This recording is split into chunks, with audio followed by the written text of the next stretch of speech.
एक तरफ देख रहे हैं हम कि इज़राइल और अमेरिका और ईरान के बीच में युद्ध जारी है, लेकिन अब इसी बीच में पाकिस्तान के एक पूर्व उच्चायुक्त हैं, जिनका नाम है अब्दुल बासित, एक विवादित बयान दिया है भारत के खिलाफ। और बयान भी ऐसा कि अब उन्हीं के लोग उन्हीं पर सवाल खड़े कर रहे हैं। सबसे पहले अब्दुल बासित ने क्या कहा है, उस पर बात कर लेते हैं हम शिवी। अब्दुल बासित ने यह कहा है कि अगर अमेरिका पाकिस्तान पर हमला करता है तो हम भारत पर परमाणु हमला कर देंगे। अब सवाल ये खड़ा होता है कि अगर अमेरिका पाकिस्तान पर हमला करता है तो भारत बीच में से कहां आ गया? भारत पर क्यों हमला किया जाएगा? ये उनसे पूछा जाता है। तो अब्दुल बासित कहते हैं कि इसलिए क्योंकि हमारा जो परमाणु है उसकी जो रेंज है वो अमेरिका और इजराइल जैसे देशों तक नहीं पहुंचती है। अब इसी वजह से हम भारत के मतलब बिना सोचे समझे, वो खुद कहते हैं कि हम बिना सोचे समझे सीधे भारत के मुंबई और नई दिल्ली जैसे तमाम जो बड़े शहर है वहां पर परमाणु हमला कर देंगे। अब इस बीच में उन्होंने कहा कि हम ऐसे खाली तो नहीं जाने देंगे और जो होगा देखा जाएगा। मतलब एक बच्चा रहता है ना, जो बच्चा जिस तरीके से बात करता है, अब यहाँ पर जो पाकिस्तान के मुख्य पूर्व उच्चायुक्त है वो इस तरीके की बातें कर रहे हैं जो कि काफी शर्मनाक है।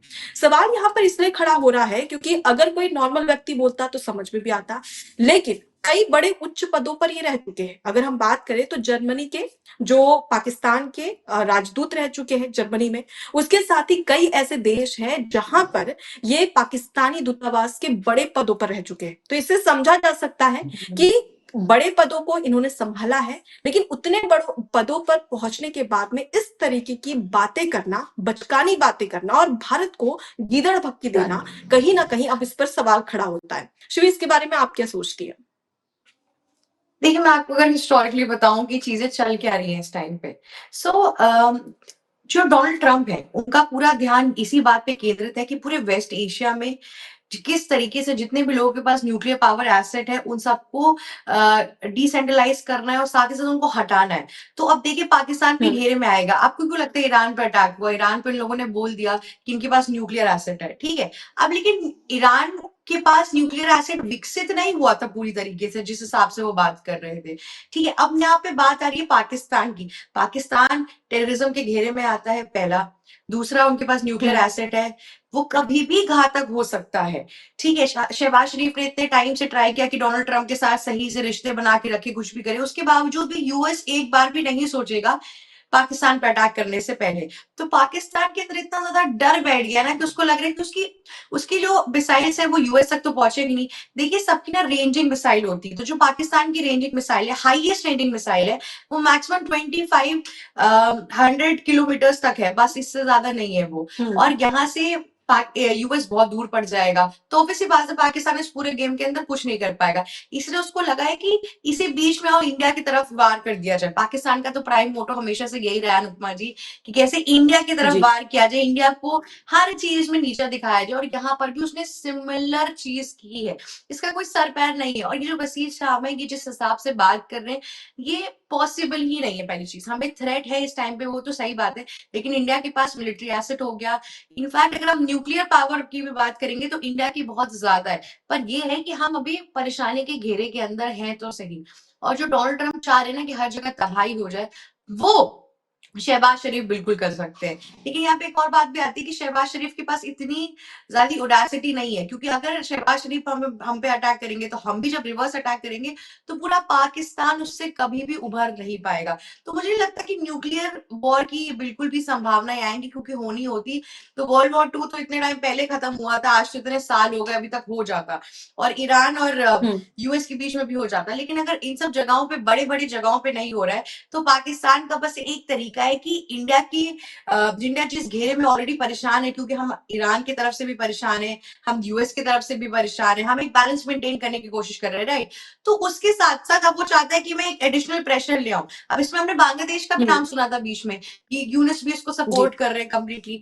तो पाकिस्तान और बांग्लादेश एक ऐसे दो चेले हो गए ना, आपने छोटा भीम देखा, उसमें एक ढोलू बोलू का कैरेक्टर है, बिल्कुल ये वैसे ही हो गए। और इनका जो हेड है वो आपका डोनाल्ड ट्रंप है, बस वही इनको बार बार निर्देश देते रहते हैं कि कुछ नहीं हुआ तो इंडिया पे प्रेशर डालते रहो, प्रेशर डालते रहो। फालतू में जब इंडिया भी सही चल रहा है। देखिए, ट्रम्प हमसे बहुत ज्यादा जेलस है। स्ट्रेट ऑफ हॉर्मोज जो ईरान के पास है, उससे हमारी शिप आ पा रही है और ट्रम्प की नहीं आ पा रही है। तो ट्रम्प के पास जेलसी के पॉइंट ऑफ व्यूज बढ़ते जा रहे हैं, तो उसको ये लग रहा है कि इंडिया कहीं मेरे हाथ से ना निकल जाए। उसने हमसे बोला कि तुम रशियन ऑयल पहले मत खरीदना। हमने 30% अब खरीदना कम कर दिया। अब उसने खुद ही कह दिया कि तुम जाके खरीदो, तो इंडिया ने उस चीज का फायदा उठाया, इंडिया ने फिर से खरीदना शुरू कर दिया। हम ईरान से भी अब ऑयल खरीद सकते हैं, सैंक्शन हट गए। तो इंडिया अभी थोड़ा प्रॉफिटेबल सिचुएशन में है। तो अभी क्या है कि ज्यादा प्रेशर यूएस के ऊपर आ रहा है, तो यूएस को लग रहा है इंडिया कैसे फ्री हो गया, रुको अभी इस पे वो करते हैं। तो इसीलिए मुझे लग रहा है ये छोटी सी न्यूसेंस है। अब आप मुझे इस चीज पे एक पॉइंट ऑफ व्यू दीजिए कि इसको कांग्रेस पार्टी कैसे ले रही है, क्योंकि अभी मैंने सुबह सुबह सुप्रिया सिनेट की ट्वीट्स देखी और चीजें देखी। आपको क्या लगता है कि हमारे देश का जो ऑपोजिशन है इस वॉर के टाइम में, जहां डोनाल्ड ट्रंप एक प्रोपेगेंडा फैलाने की कोशिश करते हैं, पाकिस्तान और बांग्लादेश उसको और ऊपर करने की कोशिश करते हैं, मुझे लगता है कि ये लोग चिंगारी फेंकते हैं, राहुल गांधी और उनकी पूरी कांग्रेस उसको और आग में तब्दील करने की कोशिश करती है। आपका इस पर क्या कहना है, क्यों हो रहा है ये? देखिए, अगर शिवी, सबसे पहले अगर सवाल खड़ा होता है कि जब वो ईरान में जो सुप्रीम लीडर था खामनेई, उसकी मौत हुई थी, तो उसके बाद में सबसे ज्यादा जो कांग्रेस को दुख हुआ था, क्योंकि कांग्रेस और तमाम जो विपक्षी दल हैं, वो यही कह रहे थे कि भाई भारत चुप क्यों है, भारत की चुप्पी उनको बर्दाश्त नहीं हो रही थी। लेकिन उन्हीं के नेता, जो कि तिरुवनंतपुरम से कांग्रेस के सांसद है शशि थरूर, उन्होंने साफ तौर पर कहा था कि भाई यहाँ पर भारत की चुप्पी कोई कायराना नहीं है, बल्कि एक समझदारी है। हमेशा दिखावा जरूरी नहीं होता है, क्योंकि कूटनीति, एक मजबूत कूटनीति और जिम्मेदार कूटनीति जरूरी है, और उसी कूटनीति के आधार पर भारत आगे कदम रख रहा है। तो ये तो उनके खुद के नेता ने जवाब दे दिया। अब सवाल यहाँ पर ये खड़ा होता है कि कांग्रेस पार्टी हमेशा ये चाहती है कि कहीं ना कहीं, क्योंकि फिलहाल उन्हें देश से मतलब नहीं, क्योंकि जब भी ये प्रधानमंत्री नरेंद्र मोदी या बीजेपी या केंद्र सरकार के खिलाफ बोलते हैं, तो सीधे देश के खिलाफ बोलते हैं, और खुद इसका जीता जागता उदाहरण है राहुल गांधी। अब यहाँ पर बात करते हैं कि जिस तरीके से ये युद्ध हो रहा है, अब खामनेई की मौत हुई तो उसके बाद में पूरे भारत देश में कांग्रेस ने बवाल मचा दिया कि खामनेई जैसे सुप्रीम लीडर की मौत हुई है। यहाँ तक कि हमने देखा कि सोनिया गांधी, प्रियंका गांधी तक सवाल खड़ा कर रही थी कि ये भारतीय परंपरा और जो संविधान की परंपरा है उसके खिलाफ है। ये साफ तौर पर कहना था प्रियंका गांधी का। उसके बाद में सोनिया गांधी का भी बयान सामने आता है, जिसमें सोनिया गांधी चिंता जताती है किस बात पर, कि जो हमारी भारत की कूटनीति है, विदेश नीति है, उसको लेकर वो चिंता जाहिर करती है कि उसे कहीं ना कहीं उस पर शक होगा, उसकी जो विश्वसनीयता है उस पर शक होगा। ये कहना होता है सोनिया गांधी का। तो इससे साफ नजर आ रहा है कि कहीं ना कहीं कांग्रेस पार्टी को ये बात हजम नहीं हो रही। अब सबसे बड़ी बात कि अगर भारत इस पर अपना स्टैंड क्लियर करता है, जब संवेदनाएं प्रकट करता है, क्योंकि भारत ने बहुत लंबे समय के बाद में खामनेई की मौत पर जब संवेदना प्रकट की, तो खुद कांग्रेस परिवार, गांधी परिवार या कांग्रेस पार्टी ये कहती है कि भाई अपनी छवि ठीक करने के लिए इस तरीके की कोशिश अब केंद्र सरकार या प्रधानमंत्री नरेंद्र मोदी कर रहे हैं। मतलब कि अगर आप चुप्पी धारण करें तब भी प्रॉब्लम है, अगर आप उस पर कुछ बोले तब भी प्रॉब्लम है। तो सवाल ये खड़ा होता है कि कहीं ना कहीं कांग्रेस पार्टी ये चाहती है कि भाई किसी ना किसी तरीके से, क्योंकि मुद्दा है नहीं भारत देश में, तो सोच रहे हैं कि युद्ध और इस जंग के हालातों के बीच में और भारत पाकिस्तान को लेकर केंद्र सरकार और प्रधानमंत्री नरेंद्र मोदी को घेरा जाए, ताकि प्रधानमंत्री नरेंद्र मोदी कोई ऐसा फैसला ले ले जो भारत के खिलाफ हो, और जिसके बाद में बैठे बिठाए कांग्रेस पार्टी को, राहुल गांधी को एक मुद्दा मिल जाए जिसके चलते प्रधानमंत्री नरेंद्र मोदी की छवि को खराब किया जा सके।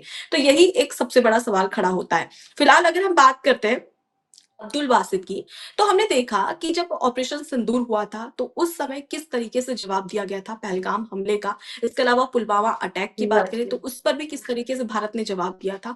तो मुझे नहीं लगता कि ये कोई बहुत सीरियस एक तरीके से वो बात कहते नजर आ रहे हैं, क्योंकि ये बचकानी बात कह सकते हैं, क्योंकि सभी जानते हैं कि भारत और पाकिस्तान के कंपैरिजन में भारत कितना शक्तिशाली और सशक्त देश है। अर्थव्यवस्था के तौर पर अगर बात करी जाए, क्योंकि पाकिस्तान में फिलहाल बहुत ज्यादा जी जो बसीत की जो पूरी एग्जिस्टेंस भी है ना पाकिस्तान के अंदर, वो भी आज सच कोई बहुत अच्छे लेवल पे नहीं है इस टाइम पर।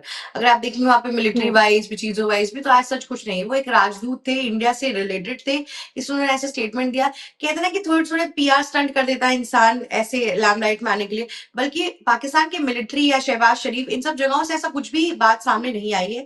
आपको मैं ये भी बता दूं कि बसीत के अपने दिमाग का फितूर है, इसको किसी ने अभी तक हवा नहीं दी है, क्योंकि शहबाज शरीफ खुद बैठे हुए हैं और खुद खुद ये बात होने वाली थी कि अभी थोड़ा टाइम पहले ये बात फैली कि पाकिस्तान के अंदर एक मीटिंग, जॉइंट मीटिंग होगी जिसमें ईरान के जो प्रेसिडेंट है और डोनाल्ड ट्रंप है, वो दोनों बैठेंगे और सुलह कराई जाएगी। तो ये खबरें बहुत ज्यादा चल रही थी, पर हालांकि यूएस के जो व्हाइट हाउस है उन्होंने मना कर दिया, इस खबर को खारिज कर दिया कि ऐसा कुछ नहीं होने वाला है।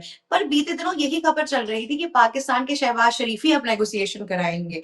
तो जहां लेकिन पर शिवी, ये सबसे बड़ा खबरें चल रही सवाल है तो वहां ये पे खड़ा मुझे होता लग है रहा कि है, चलिए अगर इस खबर में कोई सच्चाई भी हो, पाकिस्तान जैसा देश जो हाँ, लगता है कि ईरान और अमेरिका जैसे देश को साथ मिलाकर उनकी दोस्ती करवा सकता है, क्योंकि चलो एक टाइम ईरान के लिए के साथ भारत को उसके समझ अच्छे में भी आता रिलेशंस है। है ना, जी, ईरान और यूएस लेकिन के क्या साथ, लगता है दोनों के कि साथ उसके अच्छे जो रिलेशंस डोनाल्ड हैं। ट्रंप है वो पाकिस्तान जैसे देश की हाँ, इस मुद्दे पर सुनेंगे? क्योंकि खुद अभी एक रिपोर्ट सामने आई हाँ, थी वो जिसमें तो खुद मैं ये समझ बताया रही गया था हूँ। कि जो पाकिस्तान है वो हाँ, आतंकवाद में सबसे टॉप पर है।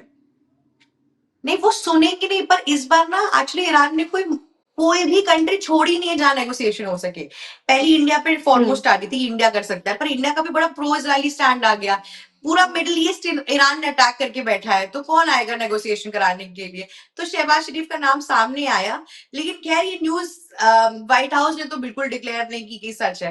तो मैं ये बस कहना चाह रही हूँ कि पाकिस्तान में भी जी। जो प्राइम मिनिस्टर और जो प्रेसिडेंट्स वगैरह है वहां पे, या मिलिट्री चीफ वगैरह, उन लोगों ने इस खबर को हवा नहीं दी है कि मसीह के अपने दिमाग का फितूर है जो वो लेकर आ रहे हैं। और उससे बड़ी अनुपा जी मुझे गलती हमारे ऑपोजिशन की लगती है, क्योंकि इस वॉर के टाइम में हम पूरी तरीके से कोशिश कर रहे हैं कि हम लॉसेस में ना जाए। हमारा क्रूड ऑयल इफेक्ट हो चुका हम्म। है, हमारे खाने का प्राइस इफेक्ट हो चुका है, हमारा पेट्रोलियम 2 रुपए ज्यादा महंगा हो गया है, भले ही प्रीमियम भी हुआ है तो भी महंगाई तो आ गई ना देश के अंदर।